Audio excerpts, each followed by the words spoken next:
Hello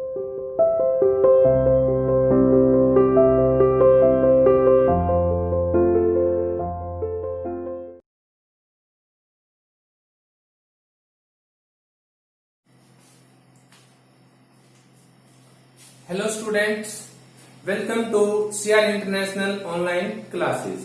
बेटा today we discuss about the classifications of soil, यानी भारत में पाई जाने वाली मिट्टियों के वर्गीकरण के बारे में हम डिस्कस करेंगे। मोटे तौर पर भारत में 6 टाइप्स ऑफ जो सोइल है वो पाई जाती है, लेकिन यहाँ हम डिस्कस करेंगे 8 टाइप्स ऑफ सोइल। उसमें फर्स्ट है आपकी एलुवियल सोइल, यानी जलोढ़ मृदा। जलोढ़ मृदा भारत के सबसे बड़े क्षेत्र में फैली हुई है और यह 15 लाख स्क्वायर किलोमीटर एरिया को कवर करती है। इसके और 47% एरिया के ऊपर यह मृदा है वो फैली हुई है। उसके बाद है आपकी ब्लैक सोइल। जो ब्लैक सोइल है वो 5 लाख स्क्वायर किलोमीटर एरिया को कवर करती है, यानी इतने एरिया में ये ब्लैक सोइल है वो फैली हुई है। फिर आती है आपकी रेड एंड येलो सोइल, यह 2 लाख स्क्वायर किलोमीटर एरिया को कवर करती है, इतने क्षेत्र में यह मृदा है वो फैली हुई है। नेक्स्ट है आपकी laterite soil. Laterite soil 1.2 lakh square kilometre area में डिस्ट्रीब्यूटेड है, यह फैली हुई है। उसके बाद है एरिड सोइल। एरिड सोइल है 1.42 लाख स्क्वायर किलोमीटर में एरिड जो सोइल है वो आपकी फैली हुई है। नेक्स्ट आता है आपका फॉरेस्ट सोइल। फॉरेस्ट सोइल है वो 2.85 लाख स्क्वायर किलोमीटर को कवर करती है। उसके बाद है आपकी सैलाइन सोइल। जो सैलाइन सोइल है वो ड्राई एरिया में पाई जाती है, जैसे आपका west area of Rajasthan, Rajasthan का पश्चिमी भाग, west area of Gujarat, Gujarat का पश्चिमी भाग, south area of Haryana, west area of Punjab, यहाँ पर आपकी जो शुष्क मृदा है वो पाई जाती है। नेक्स्ट है आपका पीटी सोइल। पीटी सोइल पश्चिम बंगाल के सुंदरवन डेल्टा के आसपास, ठीक है, आंध्र प्रदेश में, तमिलनाडु में, उड़ीसा में, जहां पर खारा पानी इकट्ठा होता है वहां पर आपकी पीटी सोइल है वो पाई जाती है। ये जस्ट एक थोड़ा सा इंट्रोड्यूस बताया आपको इनके बारे में कि कितने कितने एरिया में ये मृदाएं हैं वो फैली हुई हैं। अब इनका हम विस्तार से डिस्कस करते हैं। सबसे पहले फर्स्ट आता है आपका एलुवियल सोइल।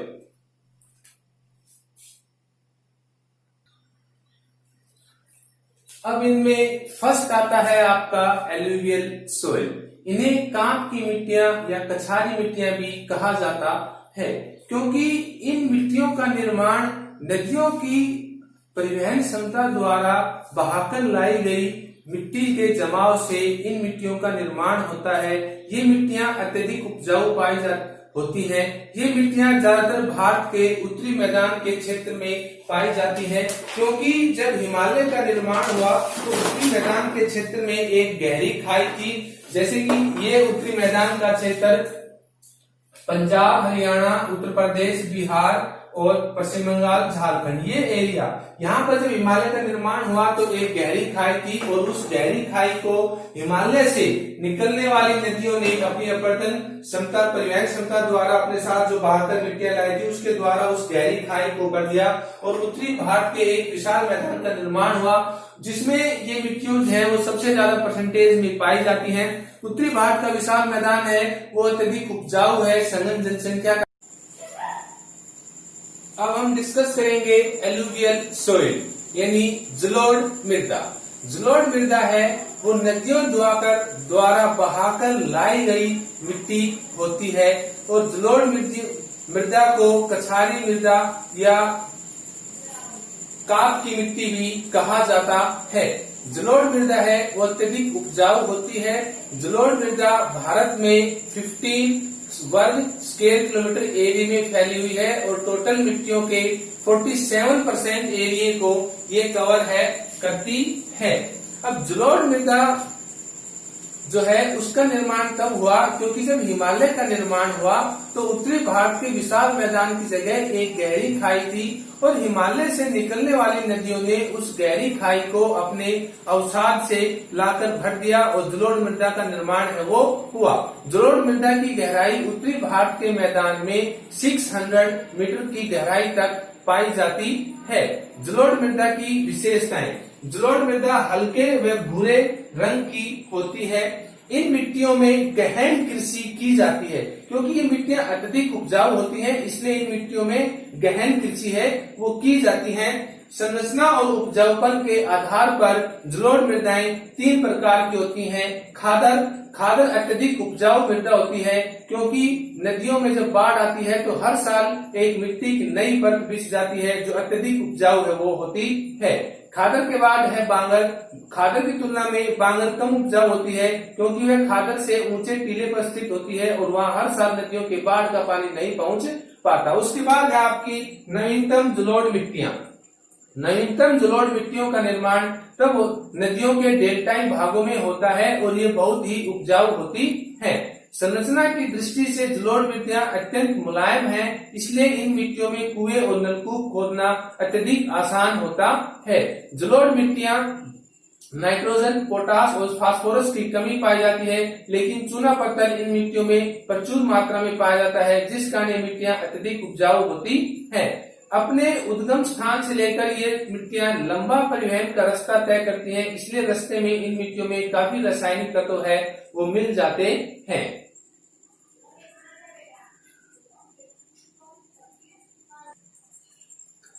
नेक्स्ट है ब्लैक सॉइल यानी काली मिट्टियां। काली मिट्टियों का निर्माण ज्वालामुखी विस्फोट के कारण हुआ है। ऐसा माना जाता है कि काली मिट्टियां ज्वालामुखी विस्फोट के कारण इनका निर्माण हुआ, लेकिन ज्वालामुखी विस्फोट अत्यधिक तीव्र गति से नहीं हुआ। ये धीरे धीरे दरारी उद्भेदन हुआ और दरारों में से यानी क्रैकिंग्स में से काली लावा है वो निकलता रहा और लावा के निकलकर जमकर ठंडा होने से ही काली मिट्टियों का निर्माण है वो हुआ है। काली मिट्टियां भारत में 5 लाख वर्ग किलोमीटर क्षेत्र में फैली हुई हैं। काली मिट्टियों का निर्माण पैथिक लावा के जमने से हुआ है। काली मिट्टियों का विस्तार भारत में, ये देखिए मैप में काली मिट्टियों, ये भारत में ये जो एरिया है इस एरिया में काली मिट्टियां हैं ये पाई जाती हैं। काली मिट्टियों को रेगड़ मृदा या कपासी मृदा भी कहा जाता है, क्योंकि ये मृदाएं कपास की खेती के लिए अत्यंत फायदेमंद होती हैं या उपयोगी होती हैं, इसलिए इनको काली कपास मृदाएं हैं वो कहा जाता है। भारत में काली मृदा का निर्माण काली मृदा का विस्तार इस क्षेत्र में पाया जाता है, क्योंकि इस क्षेत्र में कोई ज्वालामुखी विस्फोट तो नहीं हुआ, लेकिन दरार उद्भेदन के कारण जो पैथिक लावा है वो दरारों के माध्यम से बाहर निकलता रहा और जमकर ठंडा हो गया, जिससे काली मृदा का निर्माण है वो हुआ। काली मृदा अपने स्थान पर पड़ी रहने वाली मृदाएं होती हैं। अब इसकी विशेषताएं, इनमें लोहांश की मात्रा है वो ज्यादा पाई जाती है, इसलिए इनका जो रंग है वो काला होता है। रंग के आधार पर काली मृदाएं 3 प्रकार की गहराई के आधार पर रंग की गहराई के आधार पर काली मृदाएं 3 प्रकार की होती हैं, जैसे छिछली काली मिट्टियां, मध्यम काली मिट्टियां और गहरी काली मिट्टियां। काली मिट्टियों में नमी को ज्यादा देर तक संजोए रखने की क्षमता होती है, इसलिए ये मिट्टी ड्राई कृषि के लिए बहुत उपयोगी होती है। काली मिट्टी कपास की खेती के लिए ज्यादा उपयोगी होती है।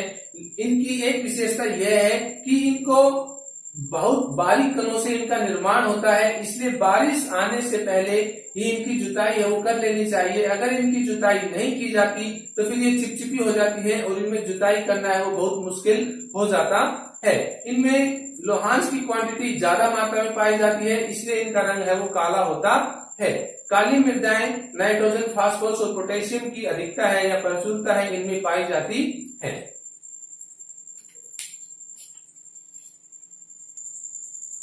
अब नेक्स्ट है लाल और पीली मृदाएं यानी रेड और येलो सॉइल। रेड और येलो सॉइल मिट्टी का निर्माण रवेदार और रूपांतरित चट्टान अपक्षय के प्रभाव से रवेदार और रूपांतरित चट्टानों के टूट फूट से बनती हैं। ये मिट्टियां भारत के 2 लाख वर्ग किलोमीटर क्षेत्र में फैली हुई हैं। ये मिट्टियां भारत के प्रायद्वीपीय पठार के बाहरी क्षेत्रों जिसमें कर्नाटक, आंध्र प्रदेश, छोटा नागपुर का पठार जैसे ये आएंगे, इसमें जैसे कर्नाटक, आंध्र प्रदेश, छोटा नागपुर का पठार, तमिलनाडु, इनमें इन मिट्टियों का विस्तार है वो पाया जाता है। क्योंकि लोहे के यौगिकों की उपस्थिति के कारण इन मिट्टियों का रंग लाल होता है। इन मिट्टियों में लोहा, चूने, एल्यूमिनियम की प्रधानता होती है, परंतु नाइट्रोजन और फास्फोरस की कमी पाई जाती है। ये मिट्टियां अपने ही स्थान पर बनने वाली स्थायी मिट्टियां होती हैं। ये मिट्टियां कम उपजाऊ होती हैं, लेकिन इनमें रासायनिक उर्वरकों का प्रयोग करके इन मिट्टियों को उपजाऊ है वो बनाया जा सकता है। नेक्स्ट है आपका लैटराइट। ईंट के समान लाल रंग की इन मिट्टियों का निर्माण मानसून जलवायु की अधिक वर्षा और ऊंचे तापमान की दशाओं में होता है। यानी ईंट के समान लाल रंग की जो लैटराइट मिट्टी है, इनका निर्माण है वो मानसून जलवायु की अधिक वर्षा और ऊंचे तापमान की दशाओं में इनका निर्माण है वो होता है। इन मिट्टियों का अधिकतर इस्तेमाल भवन निर्माण में है वो किया जाता है।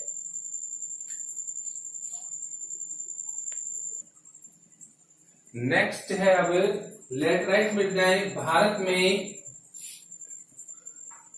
पश्चिमी घाट, ये वाला इधर जो पश्चिमी घाट, महाराष्ट्र, आंध्र प्रदेश, मध्य प्रदेश, छत्तीसगढ़, तमिलनाडु, इनमें पाई जाती हैं। लैटराइट मिट्टियां भारत में 1.2 लाख वर्ग किलोमीटर क्षेत्र में फैली हुई है। अब इनकी विशेषताएं, ये मिट्टियां अम्लीय प्रकृति की हैं, जिसमें नाइट्रोजन, चूना, फास्फोरस तथा जैव पदार्थ की मात्रा कम होती है।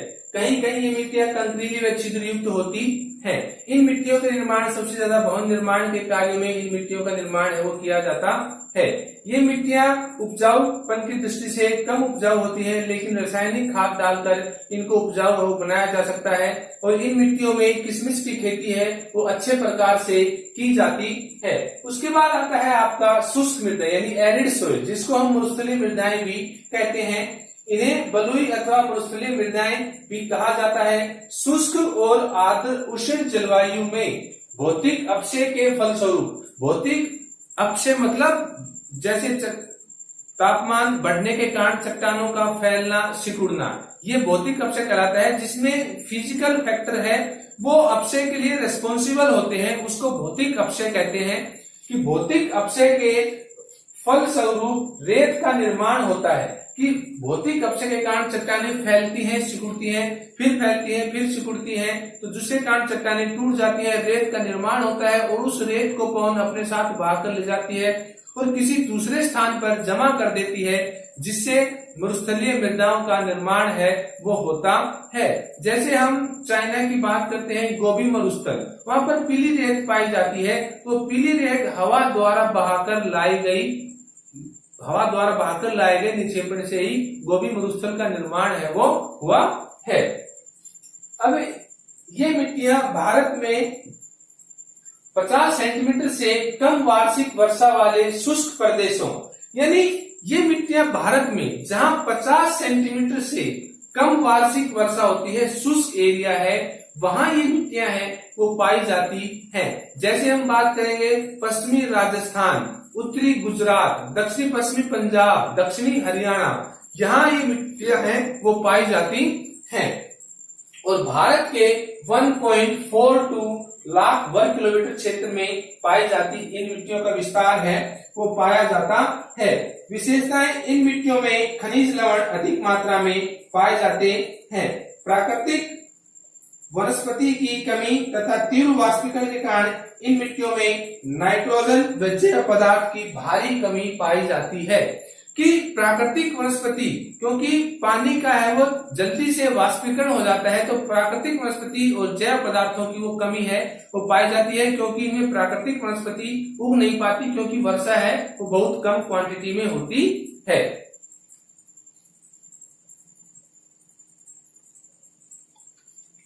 सिंचाई की सुविधा होने पर ये मिट्टियां उपजाऊ हो जाती हैं और इनमें गेहूं, चना, ग्वार की खेती है वो अच्छे प्रकार से की जा सकती है। जैसे इंदिरा कैनाल, जो इंदिरा गांधी नहर है, जो राजस्थान के कोटा जिले से होकर गुजरती है, ये विश्व की सबसे बड़ी नहर है। इंदिरा नहर के गुजरने के कारण वहां पर सिंचाई की सुविधाएं उपलब्ध हो जाती हैं और सिंचाई की सुविधाएं होने के कारण ये मिट्टी है वो उपजाऊ है और वहां पर खूब अच्छी खेती है वो की जाती है। इन मिट्टियों का रंग लाल से लेकर किशमिशी तक हो सकता है।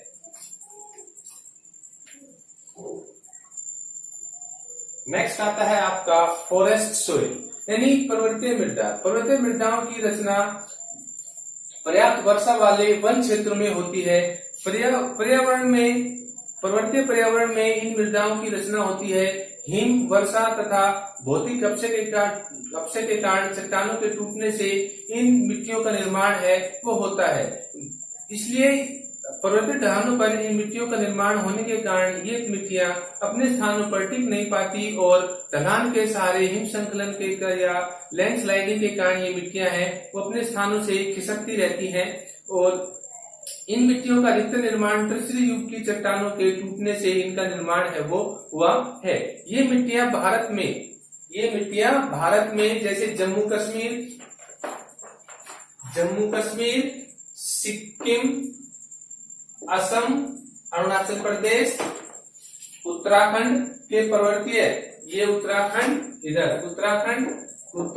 जम्मू कश्मीर, सिक्किम, असम के पर्वतीय वनाच्छादित क्षेत्रों में पाई जाती है। भारत में इन मिट्टियों का विस्तार 2.85 लाख वर्ग किलोमीटर क्षेत्र में मिलता है। अपेक्षाकृत बड़े आकार के कणों व चीका की उपस्थिति के कारण इन मिट्टियों में जल धारण करने की क्षमता है वो नहीं होती, क्योंकि इनके जो कण हैं वो बड़े बड़े होते हैं और पानी रिसकर आसानी से इनमें नीचे है वो चला जाता है। ये खुरदरी मिट्टियां हैं जिनमें कंकड़ व चट्टानी टुकड़ों की प्रचुरता होती है। पर्वतीय ढलान पर इन मिट्टियों में चाय, कॉफी, सेब आदि की खेती है वो आसानी से की जा सकती है। उपयुक्त 6 प्रकार की मिट्टियों का अध्ययन करने के उपरांत 2 प्रकार की मिट्टियों का वर्णन करना है वो आवश्यक हो जाता है। उसमें नेक्स्ट आती है आपकी सैलाइन सोइल यानी लवण मृदाएं।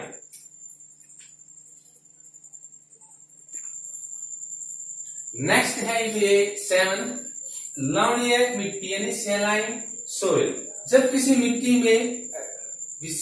मिट्टी विशेष लवणों से और क्षारों का अंश अधिक हो जाता है, जब किसी मिट्टी विशेष में लवणों और क्षारों का अंश है वो अधिक हो जाता है तो उस मिट्टी को लवणीय अथवा क्षारीय मिट्टी कहा जाता है। क्योंकि ऐसा इसलिए होता है कि जिन प्रदेशों में वाटर लेवल अप होता है या नहरों के द्वारा सिंचाई के कारण वाटर लेवल आसपास का जो अप हो जाता है तो मिट्टी जल क्रांति की समस्या से ग्रसित हो जाती है और अनुपजाऊ है वो हो जाती है। इस प्रकार की मिट्टियां शुष्क प्रदेशों में पाई जाती हैं, जैसे पश्चिमी राजस्थान, उत्तरी गुजरात, दक्षिण पश्चिमी पंजाब और दक्षिणी हरियाणा में इस प्रकार की मिट्टियां हैं वो पाई जाती हैं।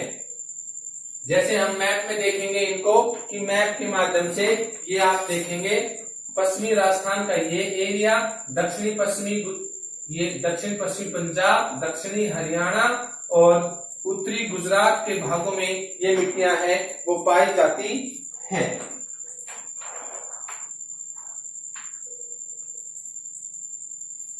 इन मिट्टियों को धूल, ऊसर, रे कलर आदि अनेक नामों से पुकारा जाता है।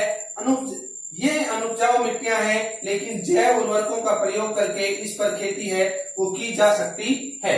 नेक्स्ट आता है आपका पीटमय मृदा यानी पीटी सॉइल।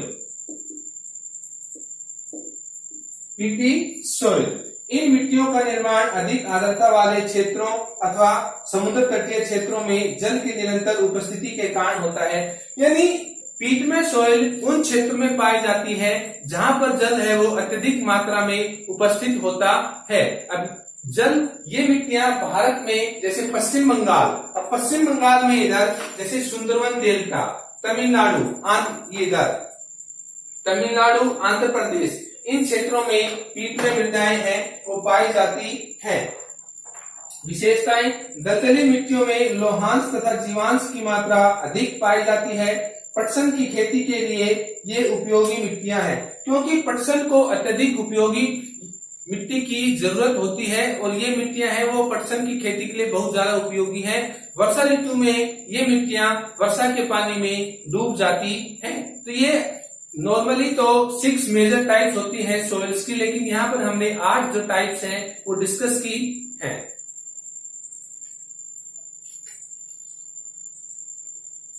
8 टाइप डिस्कस की हैं और उन 8 टाइप्स में से जो जलोढ़ मृदा है, एलुवियल सॉइल है, वो सबसे ज्यादा क्वांटिटी में पाई जाती है और सबसे ज्यादा उपजाऊ मृदा है। उसके बाद सेकंड पोजीशन पे है आपकी काली मृदा। ये दोनों मृदाएं भारत में काफी क्वांटिटी में पाई जाती हैं और भारत की कृषि के लिए बहुत ही उपयोगी हैं।